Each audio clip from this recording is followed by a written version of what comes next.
కానీ మొత్తానికి ఇస్తాం, ఇవ్వకుండా ఏముండం, ఇస్తామని చెప్పేసి అన్నారు. మేము కూడా కూటమి గవర్నమెంట్ మీద మనస్ఫూర్తి నమ్మకంతోనే ఉన్నాం.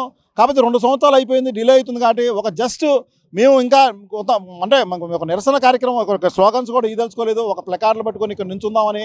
పవన్ కళ్యాణ్ గారు అంటే మాకు అభిమానం ఉంది, చంద్రబాబు నాయుడు గారు అంటే మాకు అభిమానం ఉంది.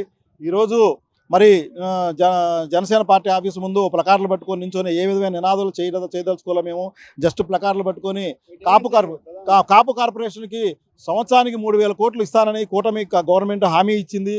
ఇందులో భాగంగా 2 సంవత్సరాలు పూర్తయింది కాబట్టి 6,000 కోట్లు ఇవ్వాలి. మాకు 6,000 కోట్లు కూడా వద్దండి, ఒక 1,000 కోట్లు 2,000 కోట్లు ఇవ్వండి, ఎక్కువ వద్దు. మేము గవర్నమెంట్ని అర్థం చేసుకుంటాం.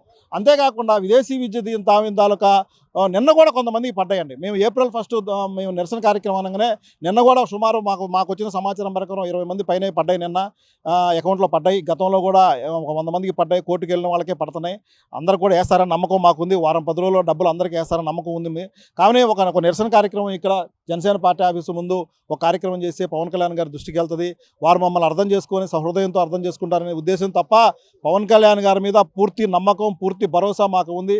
అందరం కూడా ఇక్కడ కాపులమే కాబట్టి 100కి 80-90% మంది జనసేన పార్టీ వాళ్ళమే ఉన్నాం. నేను జనసేన పార్టీ, ప్రజారాజ్యం పార్టీ జనసేన పార్టీలో ఉన్నా. కాకపోతే మేము ఒక విదేశీ విద్యా దీవెన పేరెంట్స్ తాలూకా ఒక గ్రూపుగా ఇక్కడ ఒక నిరసన కార్యక్రమం తెలియజేయడానికి వచ్చాం. ఈరోజు కూడా ఇప్పుడు విలేకరులు అడుగుతున్నారు కాబట్టి మేము మాట్లాడుతున్నాం, కానీ మాట్లాడే ఆలోచన కూడా మాకు లేదు.